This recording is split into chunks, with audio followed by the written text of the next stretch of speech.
حول ولا قوة إلا بالله أوصى بها النبي صلى الله عليه وآله وصحبه وسلم أكثر من 19 من الصحابة، وأغلب الناس يقولها في المكان الخطأ، لا يقولها في المكان الصحيح. يقولها إذا حصلت مصيبة يقول إن لا حول ولا قوة إلا بالله، وهذا خطأ. تقول عند المصيبة إنا لله وإنا إليه راجعون، لكن عند الشدائد وعندما تريد أن تبدأ بأمر، وإذا كانت لك حاجة وفي مقدمة زواج وفي تأليف كتاب وفي مضيك لأمر، تقول لا حول ولا قوة إلا بالله. والله لو عرف كل واحد منا معنى لا حول ولا قوة إلا بالله لحلت كل مشاكلنا، لأن النبي صلى الله عليه وآله وصحبه وسلم فسرها لعبد الله بن مسعود: لا حول عن معصية ولا قوة على طاعة إلا بالله عز وجل.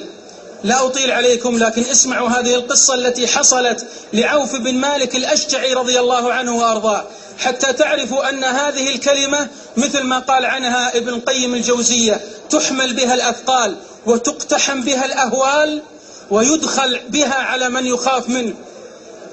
يقول رضي الله عنه وأرضاه: أسر ابنه فجاء إلى النبي صلى الله عليه وسلم فقال: يا رسول الله، إن ابني في الأسر وإنني أشتكي الفقر.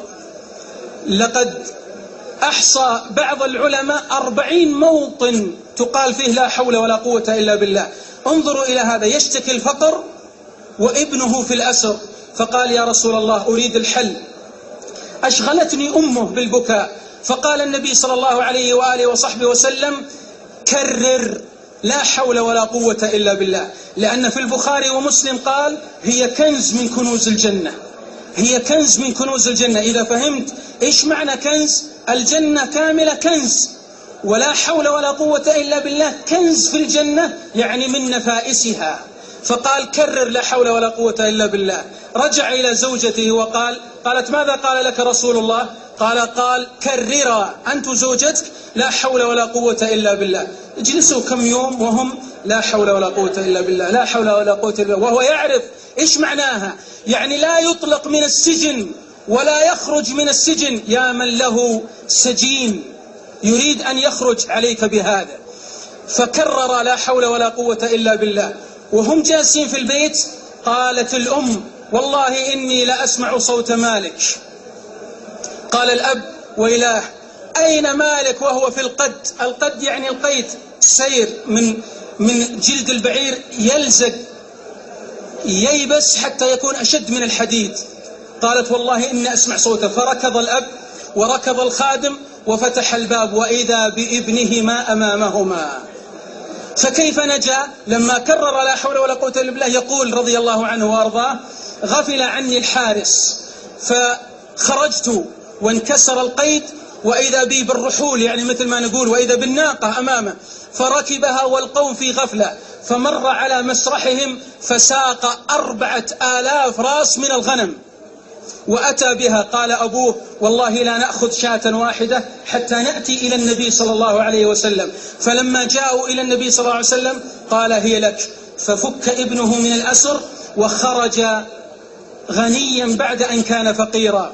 من أراد أن تخرج ما في نفسه من الوساوس، من أراد أن يقتحم الهم ويكسره، فعليه بهذه الكلمة.